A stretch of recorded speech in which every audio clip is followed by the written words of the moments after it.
গতকাল দ্বিতীয় দফার ভোটের দিন সন্দেশখালীতে সিবিআই অভিযান এবং অস্ত্র উদ্ধার নিয়ে এবার নির্বাচন কমিশনে অভিযোগ দায়ের করল তৃণমূল কংগ্রেস।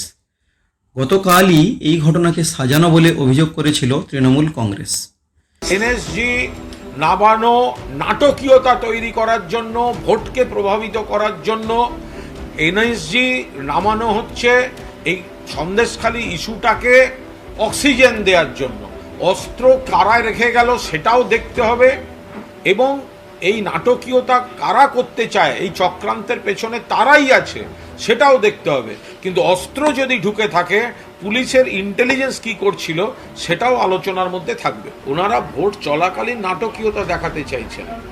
দেখো কত কি হচ্ছে, এনএসজি এলো, সিবিআই এলো, আর যত এটা করবেন ততই এটা সন্দেহটা আরও তীব্রতর হবে যে কোনো না কোনোভাবে এটা একটা সাজানো ষড়যন্ত্র কিনা, কেউ বা কারা এটা রাখলো কিনা, আগে গিয়ে কে রেখে এলো তারপরেই এইসব উদ্ধারের গল্প সামনে এলো। তো এইগুলো যত ওনারা এই নাটকীয়তার উপর জোর দেবেন, তত বেশি এই কাউন্টার কোয়েশ্চেন্সগুলো কিন্তু মানুষের কাছে আসবে। এটা তার সঙ্গেও আমি বলবো, যদি এলাকায় কোনো অস্ত্র ঢুকে থাকে সেটা পুলিশেরও ইন্টেলিজেন্সের অ্যালার্ট থাকা উচিত ছিল। সেটা কোনো ক্রিমিনাল ঢোকাক বা কোনো রাজনৈতিক প্রতিপক্ষ ষড়যন্ত্রকারীরা ঢোকাক বা তৃণমূল সরকারকে বিড়ম্বনায় ফেলার জন্য কেউ ঢোকাক, যেভাবেই হোক এলাকায় যদি আপত্তিকর অস্ত্র ঢুকে থাকে নিশ্চিতভাবে সেটা পুলিশের গোচরে থাকা উচিত ছিল। নির্বাচন কমিশনে দায়ের করা অভিযোগেও রাজ্যের শাসক দল দাবি করেছে, রাজ্যের 3টি কেন্দ্রে নির্বাচন চলাকালীন ইচ্ছাকৃতভাবেই সিবিআই অসাধু উদ্দেশ্যে এই অভিযান চালিয়েছে।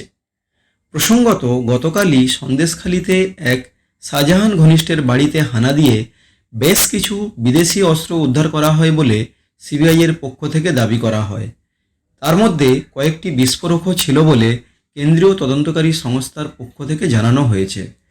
ঘটনাস্থলে গিয়ে দীর্ঘক্ষণ তল্লাশি করে এনএসজিও কিছু ব্যাগ ভর্তি বোমা পেয়েছে।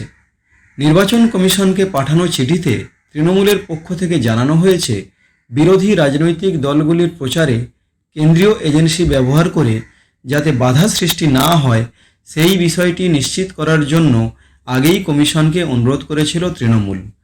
গতকাল সন্দেশখালীতে সিবিআই অভিযান তৃণমূলের সেই আশঙ্কাকেই সত্যি করেছে। দার্জিলিং, রায়গঞ্জ, বালুরঘাট রাজ্যের এই 3 কেন্দ্রে ভোট চলাকালীন কেন সিবিআই সন্দেশখালীতে গতকাল এই অভিযান চালালো, তার উদ্দেশ্য নিয়েই প্রশ্ন তুলে দিয়েছে তৃণমূল। বাংলাকে বদনাম করতে, ভোটের মুখে ভোটকে প্রভাবিত করতে এটা একটা সাজানো নাটক। তৃণমূলের অভিযোগপত্রে বলা হয়েছে, আইন শৃঙ্খলার বিষয়টি সম্পূর্ণ রাজ্যের এখতিয়ারভুক্ত, অথচ রাজ্য পুলিশ অথবা প্রশাসনকে অবহিত না করেই সিবিআই এই অভিযানে চলে যায়। রাজ্য পুলিশের পুরোদস্তুর একটি বম্ব স্কোয়াড থাকা সত্ত্বেও তাদের ডাকার প্রয়োজন বোধ করেনি সিবিআই। এমনকি রাজ্য প্রশাসন বা পুলিশ ঘটনাস্থলে পৌঁছানোর আগেই সেখানে সংবাদ মাধ্যম পৌঁছে গিয়েছিল। দেশ জুড়ে সংবাদ ছড়িয়ে পড়ে যে সন্দেশখালী থেকে অস্ত্রশস্ত্র উদ্ধার হয়েছে, অথচ ওই অস্ত্রগুলি অভিযান চলাকালীন সত্যিই উদ্ধার করা হয়েছে নাকি সেগুলি ওখানে সিবিআই এনএসজি গোপনে রেখে দিয়েছিল তা নিশ্চিতভাবে বলা সম্ভব নয়। बिहार में एक चॉकलेट बोमा फाटने से भी आपको सीबीआई, आपको एनआईए, आपको एनएसजी जैसे कोई युद्ध हो रहा है, और वन साइडेड स्टेट पुलिस को बताया नहीं, किसी को पता नहीं है क्या क्या मिला, किधर से मिला। ये भी हो सकता है खुद उन्होंने गाड़ी से ले आया, लेके शो किया है, कोई एविडेंस नहीं हुआ है कि वो उधर में थे। তৃণমূলের পক্ষ থেকে সরাসরি অভিযোগ করা হয়েছে, এই ঘটনাকে কেন্দ্র করে গতকাল দিনভর যেভাবে ভোট প্রক্রিয়া চলাকালীন তৃণমূলের বিরুদ্ধে সংবাদ মাধ্যমে প্রচার চালানো হয়েছে, তাতে ভোটারদের মনে তৃণমূল প্রার্থীদের সম্পর্কে বিরূপ প্রভাব পড়তে পারে। রাজ্যের শাসক দলের পক্ষ থেকে আরও দাবি করা হয়েছে, প্রধানমন্ত্রী নরেন্দ্র মোদী এবং বিজেপি নেতারা নিয়মিতভাবে সন্দেশখালীর ঘটনার সঙ্গে তৃণমূলকে জড়িয়ে প্রচার করছেন। সিবিআইকে যে বিজেপি কেন্দ্রীয় সরকারের মাধ্যমে নিয়ন্ত্রণ করে তা স্পষ্ট। এই ঘটনায় তা আবারও প্রমাণিত হয়ে গেল। কেন্দ্রীয় এজেন্সি একটা মোটিভ নিয়ে করছে তৃণমূলকে ছোট করার। সিবিআই এর মতো কেন্দ্রীয় এজেন্সিকে ব্যবহার করেই তৃণমূল বিরোধী প্রচার করে জনমতে প্রভাব ফেলার চেষ্টা করা হচ্ছে বলেও অভিযোগ করা হয়েছে। রাজ্য সরকারের কোনো প্রতিনিধির অনুপস্থিতিতে অস্ত্র উদ্ধারের এই ঘটনা আসলে সিবিআই এবং এনএসজির ষড়যন্ত্র বলেও তৃণমূলের পক্ষ থেকে সন্দেহ প্রকাশ করা হয়েছে। এনএসজি নাবানো নাটকীয়তা তৈরি করার জন্য, ভোটকে প্রভাবিত করার জন্য এনএসজি নামানো হচ্ছে এই সন্দেশখালী ইস্যুটাকে অক্সিজেন দেওয়ার জন্য। অস্ত্র কারা রেখে গেল সেটাও দেখতে হবে, এবং এই নাটকীয়তা কারা করতে চায়, এই চক্রান্তের পেছনে তারাই আছে সেটাও দেখতে হবে। অনেক কিছু দেখা বাকি আছে।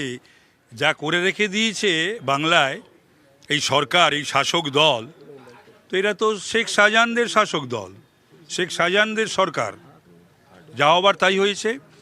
আর বাংলার পুলিশ বলিহারি আইপিএস এবং নন আইপিএসদের, তাদের ইন্টেলিজেন্স ফেলিওর নাকি তাদের পঙ্গু করে রাখা হয়েছিল বা রাখা হয়েছে।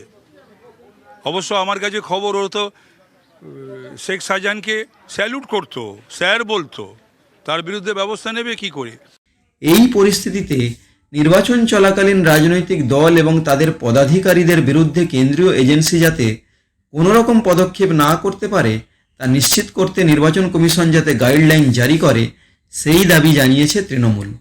পাশাপাশি সন্দেশখালীর এই ঘটনার সঙ্গে তৃণমূলকে জড়িয়ে যাতে কোনো সংবাদ পরিবেশন না হয় সেই নির্দেশ জারি করার জন্য কমিশনের কাছে দাবি জানিয়েছে তৃণমূল। কলকাতায় মুখ্য নির্বাচনী দপ্তরের পক্ষ থেকে তৃণমূলের অভিযোগ দিল্লিতে কমিশনের সদর দপ্তরে পাঠানো হয়েছে।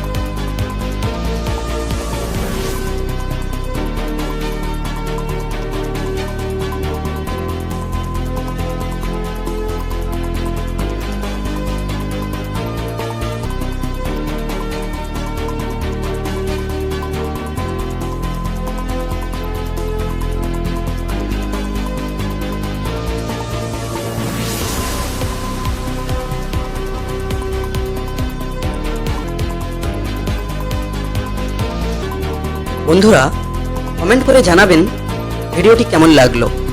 যদি ভিডিওটি ভালো লাগে অবশ্যই লাইক করবেন, বন্ধুদের সঙ্গে শেয়ার করবেন, আর চ্যানেলটি সাবস্ক্রাইব করে দেবেন।